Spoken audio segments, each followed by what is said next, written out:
Então, estou feliz por ter sido convidado. Eu quero agradecer aí a todos que estão envolvidos nesse projeto que tem esse objetivo único, que é transformar a vida das pessoas que aqui estão.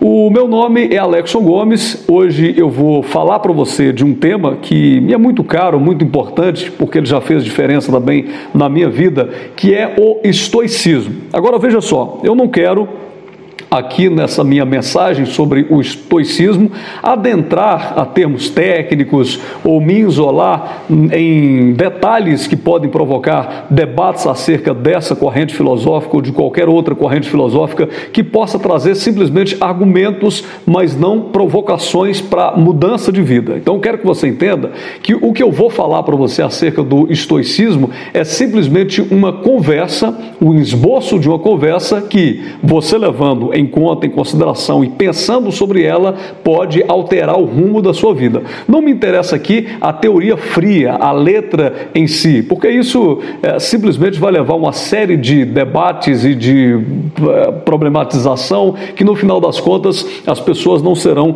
devidamente transformadas. E como eu fui avisado pelo autor, pelo dono aí do Congresso, pelo promotor, né, do Congresso, que o evento tem como intuito mudar a vida das pessoas, então eu fiz questão de selecionar alguns pontos que eu acho que são relevantes exatamente para aqueles que querem ter as suas vidas transformadas. Agora, é claro que tudo que a gente vai falar aqui, se ficar apenas aí no seu caderninho de anotações ou se ficar simplesmente na sua playlist do computador, de nada vai adiantar. Esse congresso é importante porque você precisa abrir, de certa forma, o teu entendimento e estar disposto a alinhar aquilo que você ouvir às suas práticas. Se você não estiver disposto a encontrar uma harmonia entre a teoria e a prática, possivelmente isso não terá o efeito necessário. Bom, então o tema que eu selecionei, o tema que me foi dado é o estoicismo e que eu acho muito relevante para esses dias, principalmente porque nós estamos vivendo um momento de muitas incertezas. É claro que ao longo da vida nós sempre vivemos de incertezas. Se você for pesquisar sobre a história humana, você vai perceber que pouco se viu falar em uma estabilidade.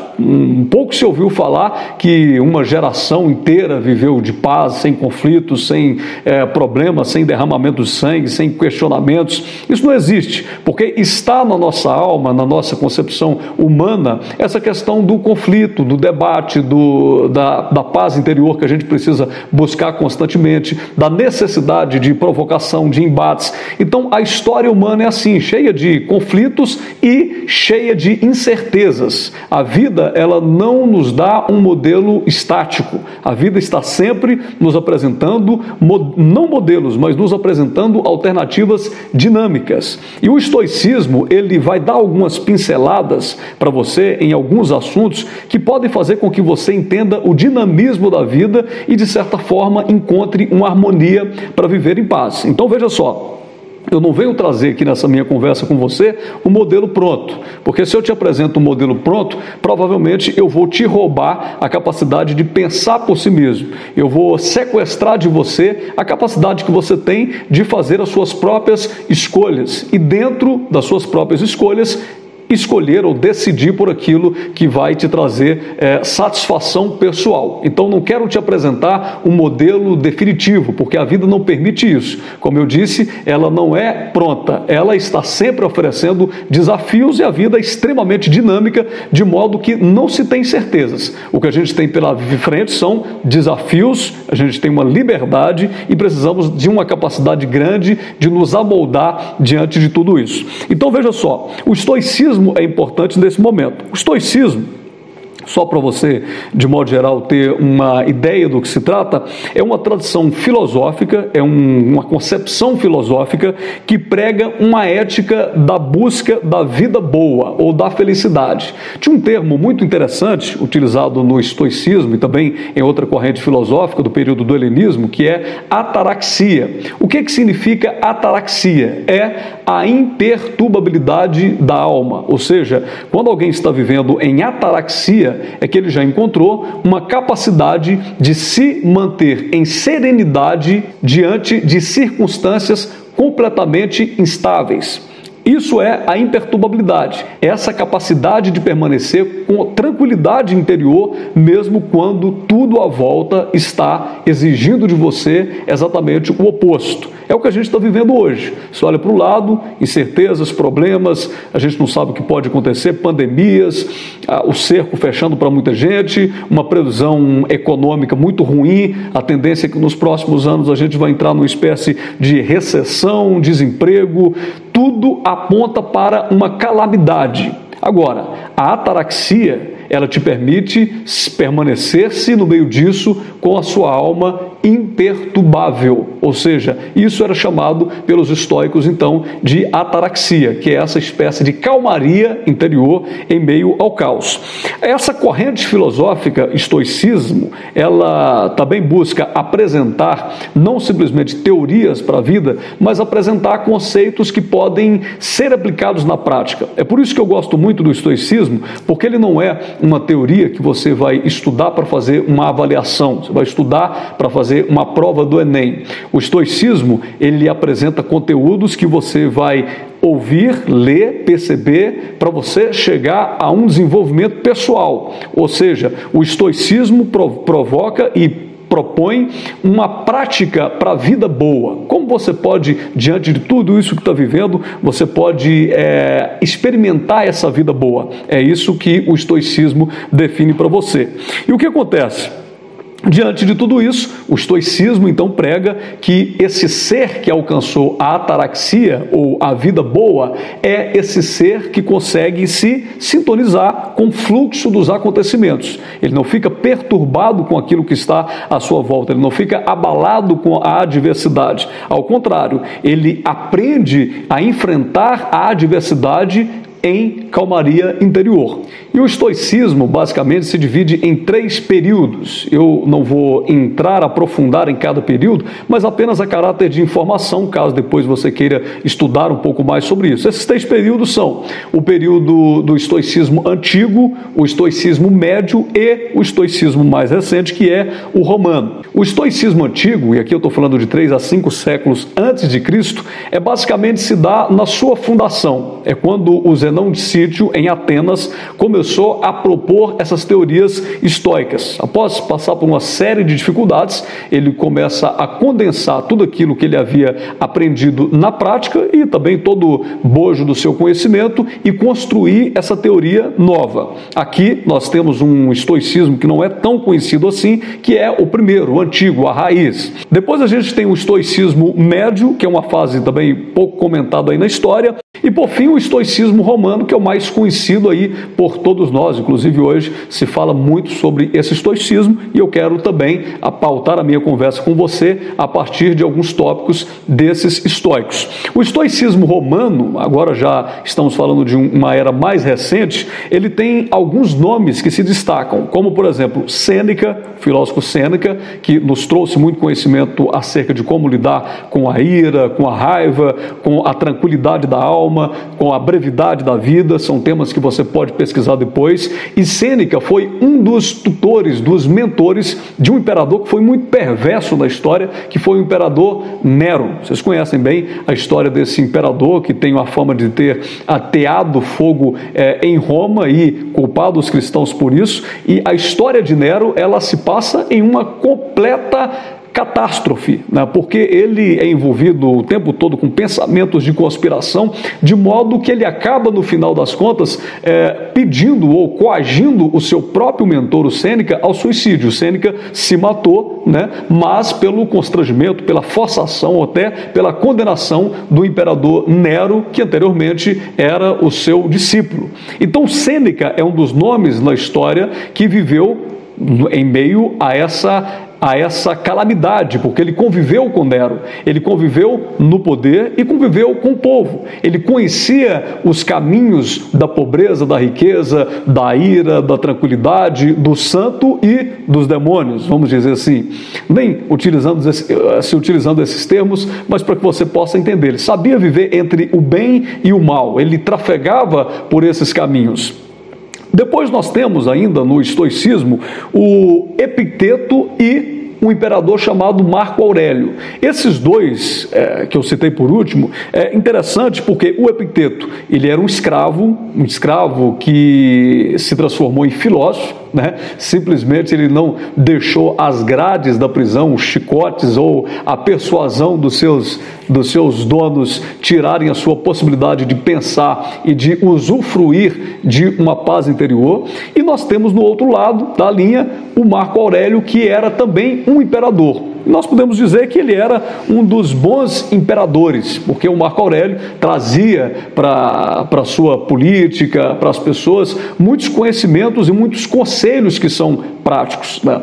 Nós temos um livro chamado As Meditações de Marco Aurélio, onde ele apresenta inúmeros argumentos que seria interessante se toda vez que você saísse para a rua, você desse uma olhada para você entender como funciona o mundo, o que te espera, o que você pode fazer, como você deve reagir às provocações que lhe são oferecidas todos os minutos da sua vida, qual é a melhor resposta diante do caos. Enfim, o Marco Aurélio também é um conselheiro e ele escreve essas meditações que eram uma espécie de diário. Ele faz isso não para deixar publicado ou para apresentar para outras pessoas, mas era uma espécie de diário, onde ele vai anotando todos os seus conhecimentos, a sua sabedoria que ele adquire ali com a prática. E é bom a gente sempre lembrar que quando nós falamos de filosofia, existe uma diferença de conhecimento para sabedoria, que o conhecimento quase todo mundo consegue adquirir através de informações, leituras, você vê um jornal, enfim, você está assistindo um vídeo, uma videoaula, você adquire o conhecimento. Agora, sabedoria é aquilo ou a maneira como você aplica esse conhecimento. A sabedoria é capacidade de decidir, de fazer uma leitura do tempo presente, no meio de todas as alternativas que lhe são oferecidas, a sabedoria te permite encontrar qual é o melhor caminho, qual dessas alternativas é aquela que te fará caminhar de uma forma mais contente, né? Então a sabedoria é muito diferente do conhecimento. E o Marco Aurélio, ali no seu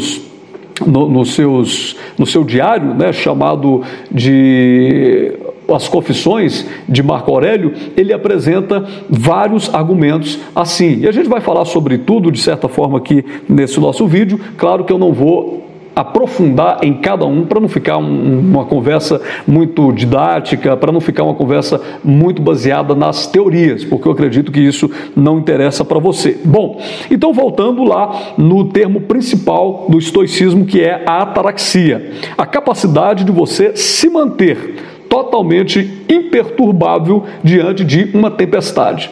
Agora pense aqui comigo, você já imaginou o quanto isso pode fazer bem para a sua vida? As pessoas estão completamente desesperadas, elas não sabem o que fazer nos dias de hoje. A gente vê que hoje síndrome do pânico, depressão, todos esses temas ficaram muito naturais na vida de todo mundo. E por que isso acontece? Porque a vida acaba apresentando, a sociedade moderna, ela apresenta uma série de imposições, e essas imposições vão fazendo com que as pessoas se sintam sobrecarregadas. Se a gente pudesse definir, nos dias de hoje, se fosse para eu definir uma palavra para a nossa geração, eu diria que a palavra que melhor se encaixa é sobrecarregado. Sim, as pessoas estão sobrecarregadas. De quê? De tudo. Estão exaustas porque elas ficam em busca de informações na internet, e aí tem curso para tudo hoje em dia. As pessoas ficam o tempo todo procurando essas receitas de o que elas devem fazer para elas chegar ao topo, chegar ao sucesso.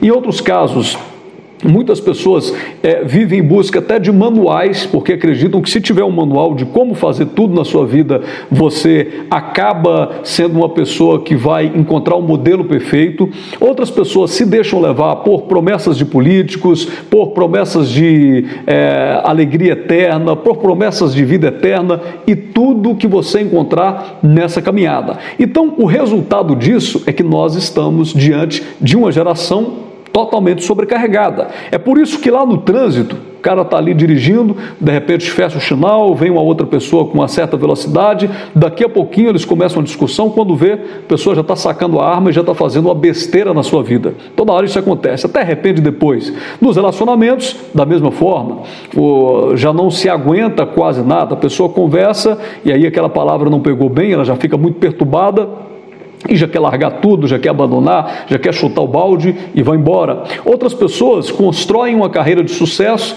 mas chegam em casa e não sabem lidar com os conflitos do casamento, com filhos, com a vida, não sabem lidar com a crítica, com os questionamentos, não sabem lidar com os apontamentos da existência, porque todos estão abarrotados de peso psicológico, de pressão. A ataraxia, é por isso que ela é importante, é essa capacidade de, mesmo diante desse turbilhão de coisas, mesmo diante desse mar envolto, batendo onda para tudo quanto é lado e tentando virar o seu barco, a ataraxia te dá uma capacidade de permanecer-se totalmente inatingível, invencível, inabalável.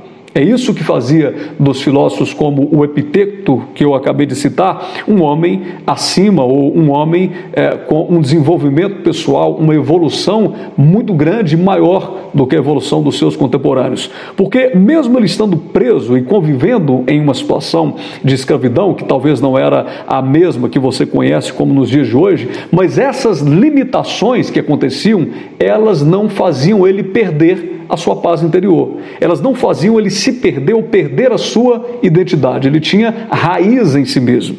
Vocês estão percebendo? É isso que a gente quer passar para você. O Epicteto, que é esse filósofo que era escravo, ele até escreveu um livro, que na tradução aí do brasileiro tem um nome que eu acabei de citar, que é Manual de Epicteto, que ele mostra alguns pontos que vão fazer as pessoas se perceberem diante da vida como resistentes, como resilientes. Ou seja, ele tenta apresentar para as pessoas algumas vias que tiram elas daquele caminho de sufoco, de se sentirem o tempo todo levadas por outras, manipuladas por outras. O estoicismo, ele propõe essa liberdade e condição interior de se sentir completamente inatingível. Então, basicamente, a essência do estoicismo é diminuir a expectativa em relação à vida e entrar em harmonia com o cosmo, com aquilo que não pode ser alterado. É você aprender a viver contente em toda e qualquer circunstância. Veja só o que escreveu o estoico Epicteto. Ele diz assim: das coisas existentes, algumas são encargos nossos, outras não. São encargos nossos o juízo, o impulso, o desejo, a repulsa, ou seja, tudo quanto seja nossa ação. Não são encargos nossos o corpo, a posse, a reputação, os cargos públicos, em suma, tudo quanto não seja nossa ação. O que está dizendo o Epicteto? Para você aprender a encontrar esse seu caminho interior e a sua melhor versão e viver em harmonia com o cosmos, você tem que entender que existem algumas coisas que estão sob o nosso controle e outras não. Por exemplo, estão sob o nosso controle o impulso, o juízo, o desejo, a repulsa, em suma, tudo quanto é nossa ação. O que está sob o nosso controle, o que nós temos que fazer? Nós precisamos amoldar da melhor maneira, praticar da melhor maneira, para que a gente evite os prejuízos. Agora, existem outras coisas que não estão sob o nosso controle, e quanto a isso, você não pode fazer absolutamente nada a não ser aceitar, a não ser se adaptar a essas situações. Vocês estão entendendo? Por exemplo, não são encargos nossos o corpo, as posses. É claro que o corpo, no sentido do cuidado, da higiene, é encargo nosso, mas não no sentido da perspectiva física. Ou seja, você não escolhe a maneira como você nasceu, se é baixo, se é grande, se é moreno, se é marrom, enfim, você não escolhe os aspectos físicos. Então, por que você vai sofrer e lutar contra isso? Isso não é encargo teu. Você precisa simplesmente aceitar e se adaptar, tirando o melhor daquilo que não é encargo teu.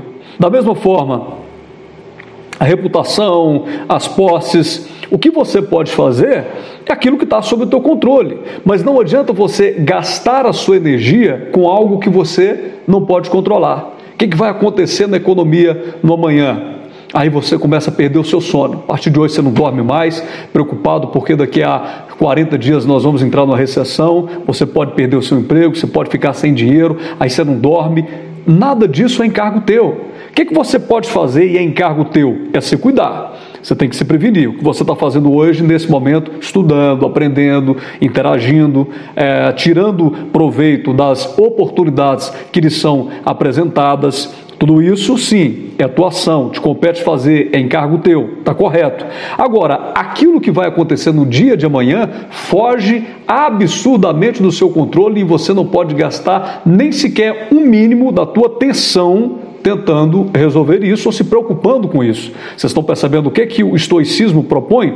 É você diminuir as expectativas em relação à vida. Quando eu acordo, eu penso, o que é encargo meu? Bom, eu vou fazer o meu melhor, né, com o meu corpo, com a minha vida, com o meu juízo, com aquilo que eu posso controlar, com as oportunidades que me aparecem, e ótimo, eu vou me dedicar, se a oportunidade vir, eu abraço ela, se não, está tudo certo. Eu não vou acordar pela manhã dizendo, bom, eu tenho que ficar rico, o mundo me deve isso. Não, eu vou trabalhar para que isso aconteça. Mas pode ser que no dia de amanhã aconteça uma catástrofe mundial, econômica, e esse privilégio que eu gostaria de ter me seja tirado. Isso não é encargo meu, eu não posso controlar. As pessoas nos dias de hoje, elas sofrem muito, principalmente porque elas querem controlar aquilo que não está sob o seu controle. Elas querem dominar o indomável. Elas querem simplesmente ter o manual, como eu disse no início do vídeo, do passo a passo para a vida, para ficar tudo certo, tudo definido e vivendo dentro de uma caixinha. E isso não é possível. Por que você está vendo hoje as pessoas cheias de medo, de terror, de temor? Tem medo de falar em público, medo de sair na rua, medo de conversar, de deixar de conversar, medo de conviver. As pessoas estão com muito medo de tudo. E realmente o medo, ele está presente nas nossas vidas. A gente é óbvio que tem ansiedade, medo. Isso acontece. Mas as pessoas estão buscando alguém para apresentar para elas o caminho, dizendo, olha, faça exatamente isso que você será absolutamente feliz. E isso não é verdade. Você tem que aprender a seguir em frente independente do medo. Você faz o que está sob teu controle, que é encargo teu, cuida do teu corpo, da tua vida, das oportunidades, aprenda o máximo que você puder, tenha os melhores sentimentos em relação à vida, desenvolva uma atitude positiva de mudança, faça a diferença, ouça aquilo que eu estou dizendo aqui e comece a colocar em prática, mas não tente controlar aquilo que não está sob o teu controle. O medo vai estar ali, o medo vai existir e não adianta você tentar encontrar uma caixinha perfeita para você não ser atingido por nada, porque as possibilidades da vida são muitas e nós estamos cercados por um cenário de incertezas. Isso ninguém consegue controlar. Então, é necessário que você saiba que esse medo que você tem e de querer controlar tudo, e é por isso que você queria garantias, esse medo está presente na vida de todo mundo. A diferença entre o covarde e o medroso é muito pequena. Do corajoso e o medroso, né, do herói e do medroso, na verdade, ela é pequena. O que acontece é o seguinte, o corajoso, aquele que toma uma atitude heróica, ele está cheio de medo, ele vê que a vida é inseguranças, mas o que ele faz? Ele controla aquilo que está sob o teu controle, ele amolda aquilo que está em suas mãos, ele se adapta àquilo que tem que ser adaptado e vai em frente apesar do medo. E o covarde não. O covarde percebe o medo e fica assustado, encolhido, engessado, sem seguir em frente, querendo garantias para a vida. Essa é a diferença. Muitos heróis foram heróis porque tiveram o impulso de seguir em frente, mesmo estando cheios de pavor, de tremor e de medo. Mas o que faz a diferença não é o que você está sentindo, é a sua atitude em relação à vida.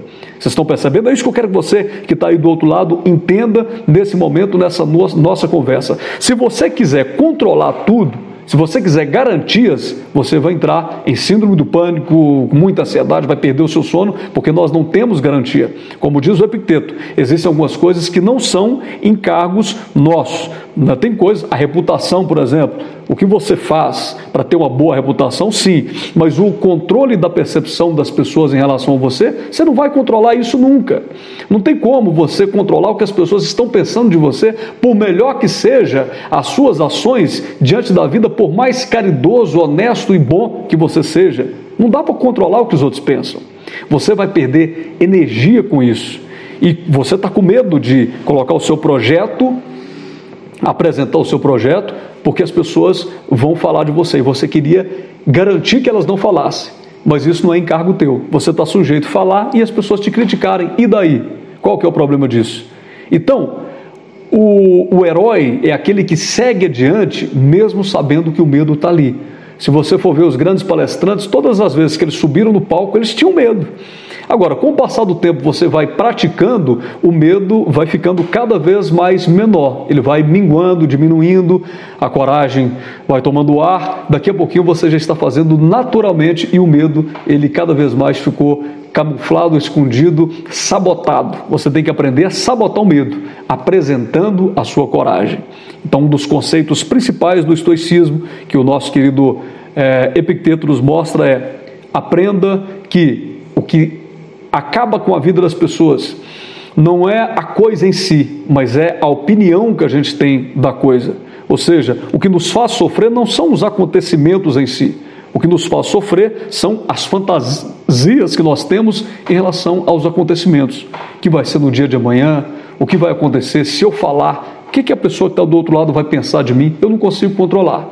O que eu consigo é me preparar da melhor maneira para aproveitar a oportunidade, para quando ela vier, eu abraçá-la. Isso eu consigo fazer. Agora, eu não consigo de maneira nenhuma sondar, rastrear ou adulterar o curso natural das coisas. Eu não consigo monitorar o que as pessoas estão falando ou pensando a meu respeito. E é por isso que a gente tem sempre medo. É normal que a gente tenha medo. Essa atitude em relação à vida, ela nos ensina que nós devemos caminhar. Experimente isso. Qual que é o seu maior medo? Eu queria que você respondesse aí para você mesmo. Você tem medo de falar em público? Experimente reunir uma turma de 5 pessoas. E aí, o que é encargo teu nesse momento? É o que você vai falar, o que você vai ensinar. Você tem que estudar, você tem que se aprofundar, você tem que conhecer sobre o tema. Pronto. Isso é encargo teu. O que não é encargo teu? O que as pessoas vão pensar de você na hora que você falar. Então, o que você vai fazer como exercício que eu estou te passando para casa? Se você tem medo de falar em público, reúne essa turma, aproveite essa oportunidade, pegue todo o conhecimento que você teve, o conteúdo, e apresente nesse grupo, independente do medo. Você vai me dizer: Alex, mas eu estou morrendo de medo. Faça, mesmo com medo. Você vai perceber que na primeira vez você vai dar calafrios, na segunda, na terceira, na quarta, na quinta você já começa a achar aquilo meio familiar, na sexta já está tudo bem, daqui a pouquinho, naturalmente, essas coisas estão jorrando de você e você está pagando para fazer porque o medo foi embora.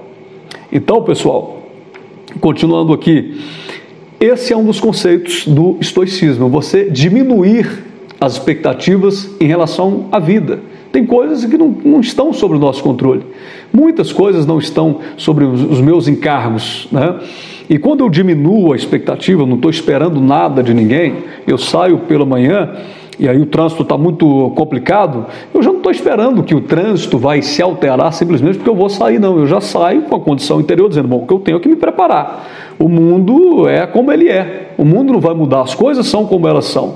Quando eu percebo que no trabalho, na escola, as pessoas estão conspirando contra mim, isso não vai tirar minha paz, porque eu vou pensar: bom, sempre eu vou lidar com pessoas que não vão gostar de mim, que vão querer o meu mal. O que eu preciso fazer é o meu melhor, é mudar o meu olhar sobre a vida, sobre as coisas, é mudar a minha percepção. Ou seja, eu é que preciso ser o melhor ser humano no meu trabalho, eu é que preciso ser a pessoa mais serena no meu casamento. Eu não tenho que ficar criando fantasias, expectativas em relação às pessoas que estão à minha volta, achando que todo mundo tem que armar um mundo de maravilhas, de Alice no País das Maravilhas, para me apresentar. Isso não vai funcionar. O mundo é como ele é. O mundo tem dores. Se você ler As Dores do Mundo, de Schopenhauer, você vai perceber algumas pinceladas também muito importantes dele acerca de como o homem está fragilizado e como o homem está exposto a ataques de dor e sofrimento a qualquer momento. O mundo é como ele é. O mundo tem traições, tem gente enrolada, tem gente querendo fazer coisas erradas para tudo quanto é lado. Agora, eu aqui devo me preparar para viver em harmonia e para desenvolver cada vez mais a ataraxia, a minha imperturbabilidade da alma mesmo diante do caos. Está tudo em ruínas, mas eu estou agindo cada vez mais com domínio próprio, com tranquilidade, com uma boa atitude, com generosidade em relação à vida e principalmente com muita gratidão, porque agora eu percebo que a vida não me deve nada. Estar vivo já é um presente, ok? Aí tem um outro pensamento também do Epiteto, que eu acho pertinente aqui para essa nossa conversa, que é: então, quem quer que deseje ser livre, nem queira, nem evite o que dependa dos outros, senão necessariamente será um escravo. O que ele está dizendo? Você precisa aprender a ser feliz independentemente do outro. A sua felicidade jamais pode depender de algo que você possa perder. Vocês estão entendendo? Aquilo que alguém pode tirar de você, se a sua felicidade depender disso, você não é livre, você é um escravo. Se a sua felicidade carrega qualquer dependência de objetos ou de outra pessoa, você é um escravo. Algumas pessoas, elas lutam para comprar um carro novo, isso é muito bacana, comprar um prédio, uma casa, desenvolver um império financeiro, isso é tudo maravilhoso. E a gente tem que usufruir dessas coisas quando a gente tem a oportunidade de tê-las. Mas a partir do momento que a sua alegria depende dessas posses, você já não é mais livre, você é um escravo. Porque o carro quebra, as pessoas vão embora, o dinheiro acaba, a vida se esvai. E se a sua felicidade está atrelada a isso, você provavelmente a terá em um vaso de barro, que pode quebrar a qualquer momento.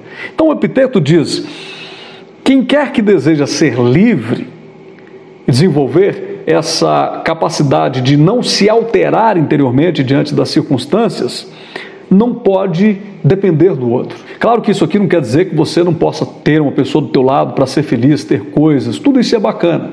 Agora, você não pode ser escravo do outro. Tem gente que sofre muito, principalmente em relacionamento, porque coloca um foco sobre a vida do outro, uma luz, no sentido de que aquela pessoa é a fonte de toda a sua alegria, de toda a sua felicidade. Sem ela, você não vai a lugar nenhum. Ora, esse peso que você coloca sobre essa pessoa, nem ela vai aguentar carregar, e nem você. Chega um momento que o laço rompe, e é aí que as pessoas entram numa profunda tristeza. Então a felicidade, ela não pode depender de algo que você possa perder a qualquer momento. A sua felicidade tem que ser um desenvolvimento interior, é o que a gente está falando desde o início desse vídeo. É você aprender a ser quem você é e impulsionar o nascimento da sua melhor versão,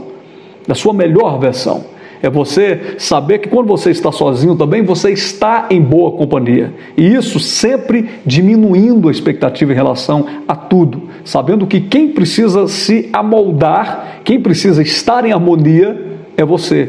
Não adianta você ficar extremamente chateado porque o mundo não te deu aquilo que você quer. Os nossos jovens hoje, eles estão crescendo mais ou menos com esse pensamento. Ficam muito chateados porque dentro de casa tudo que eles queriam era só apertar um botão, tudo muito fácil, tudo muito rápido, e chega na vida, não é assim, o sujeito desenvolve uma angústia porque a coisa não vem na hora certa, a comida não está quente, o amor que ele queria não chegou, e esse é o grande problema que tem levado as pessoas a esse desespero interior, a essa crueldade com elas, essa crueldade de se punir o tempo todo, achando que a vida lhe deve alguma coisa, e essas pessoas vão ficando emburradas, pessimistas, tristes, e a vida está passando enquanto o único que está perdendo com tudo isso é você mesmo. O estoicismo nos apresenta essa proposta de conciliar-se consigo mesmo, Conciliar-se consigo mesmo e com as coisas que são conformes à própria existência. No homem, essa tendência se encontra na razão, no viver conciliando-se com o próprio ser racional, conservando-se e atualizando-se plenamente. Ou seja, a natureza do homem é a razão, e para ser feliz, o homem precisa aprender a viver de acordo com a razão. E não sofrendo por antecipações, sofrendo em relação aos acontecimentos externos. No meio de tantas confusões, essa sabedoria antiga nos mostra alguns caminhos, alguns lances que podem nos fazer pensar um pouco melhor para seguir a vida. Agora, eu quero que você entenda que o estoicismo, claro que aqui eu estou fazendo uma super simplificação de tudo, Como eu disse antes, eu não queria adentrar a muitas teorias, ao debate entre estoicismo e epicurismo, queria apenas mostrar alguns lances que podem fazer a diferença na sua vida, mas eu quero te pedir também que tome cuidado com o estoicismo, que geralmente é apresentado como a lei do desapego, simplesmente. Já vem muito na internet algumas pessoas apresentando as ideias estoicas como se fossem aquelas frases tiradas de contexto, para a pessoa aprender a viver fria, aprender a viver cética, aprender a viver sem amores, sem relacionamentos, e não é nada disso. É você encontrar o seu caminho no meio dessa tempestade. Tá bom? Então eu quero deixar para você aqui alguns desses pensamentos. Tem muito a ser dito sobre isso. Óbvio que eu não vou continuar, eu ficaria aqui 2 horas falando, mas eu quero já entrar na nossa conclusão, provocando você, né, e te desafiando a começar a praticar essas coisas, alcançar um nível de descanso emocional. Isso pode te fazer muito bem e te preparar para encarar o que a vida quer de você. A vida quer de você é seguir adiante, apesar do medo, apesar das circunstâncias, apesar das condições impróprias. Muitas pessoas que ficam esperando o momento perfeito para agir, e esse momento perfeito não chega, o tempo passa, a ideia esfria. Tome a sua atitude, tome a sua decisão hoje mesmo de começar. Quando você começa, tem um pensador cristão chamado C.S. Lewis, que ele diz que não existem caminhos prontos, o ir é que faz o caminho. Quando você começa, seja lá qual for o teu plano, o teu projeto, as portas começam e passam a se abrir para você. Quando você dá o primeiro passo em direção ao teu projeto, ao teu sonho, mesmo que você tenha medo, esse medo vai ficando intimidado. Não é ele que te intimida, ao contrário, ele vai ficando intimidado e você vai desenvolvendo, crescendo e se transformando num gigante diante das circunstâncias. Eu quero que você faça esse desafio para você mesmo e aprenda a adicionar ao seu comportamento essa temperança, esse equilíbrio, essa tranquilidade para a sua alma, esse descanso emocional. Ao invés de ficar perturbado com tantas coisas que estão acontecendo, atirando setas emocionais para tudo quanto é lado, você aprende o teu melhor jeito, a tua melhor cara e vai para a vida. Não fique aí esperando circunstâncias mudar, o mundo ficar melhor, não. O seu tempo é hoje, o seu tempo é agora. A única coisa que você precisa fazer é mudar essa chavinha que está lá no teu coração, na tua mente, essa chave de que está tudo ruim, o negócio não vai para frente, essa chave que vai mudar no sentido de você entender que as coisas são ruins mesmo, que o mundo é desse jeito mesmo. Agora, você pode fazer a sua diferença e provocar uma série de reações ao longo da sua caminhada. E quando você começa, você percebe que outras vozes se somam a você. Outras pessoas começam também a te ouvir, a falar a mesma língua, a aderir, e daqui a pouquinho você entra numa agenda positiva de uma movimentação em relação a transformações que começam na sua vida, mas que atingem também a vida daqueles que estão à sua volta. Certo? Bom, eu acho que eu quero deixar por aqui as minhas considerações, a minha fala, e desejando que tudo isso que foi dito aqui, não só na minha palestra, mas nas palestras também que você está assistindo ao longo desse congresso. Quero, inclusive, agradecer e parabenizar aí o Alex pela iniciativa. Eu quero desejar que tudo isso você transforme em prática. Você acumule para você como conhecimento, mas além de acumular, que esses conhecimentos vão se materializando na sua vida, nas suas atitudes. Qual é o melhor momento para você praticar as coisas que você tem ouvido aqui? É no início do congresso, no meio ou no final dele? O melhor momento para você começar a praticar tudo que você ouviu não é nem no início, nem no meio, nem no final. É agora. Agora. Quando você sair aí do seu tablet, o seu celular, o seu computador, seja lá onde você esteja assistindo esse vídeo, quando você sair, você já precisa sair com um olhar diferente. Você já precisa olhar à sua volta e dizer, bom, não adianta eu querer explodir tudo.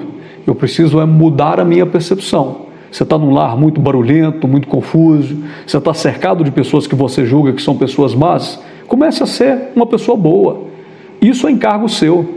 Você não pode controlar as pessoas que estão à sua volta e transformar elas em pessoas boas.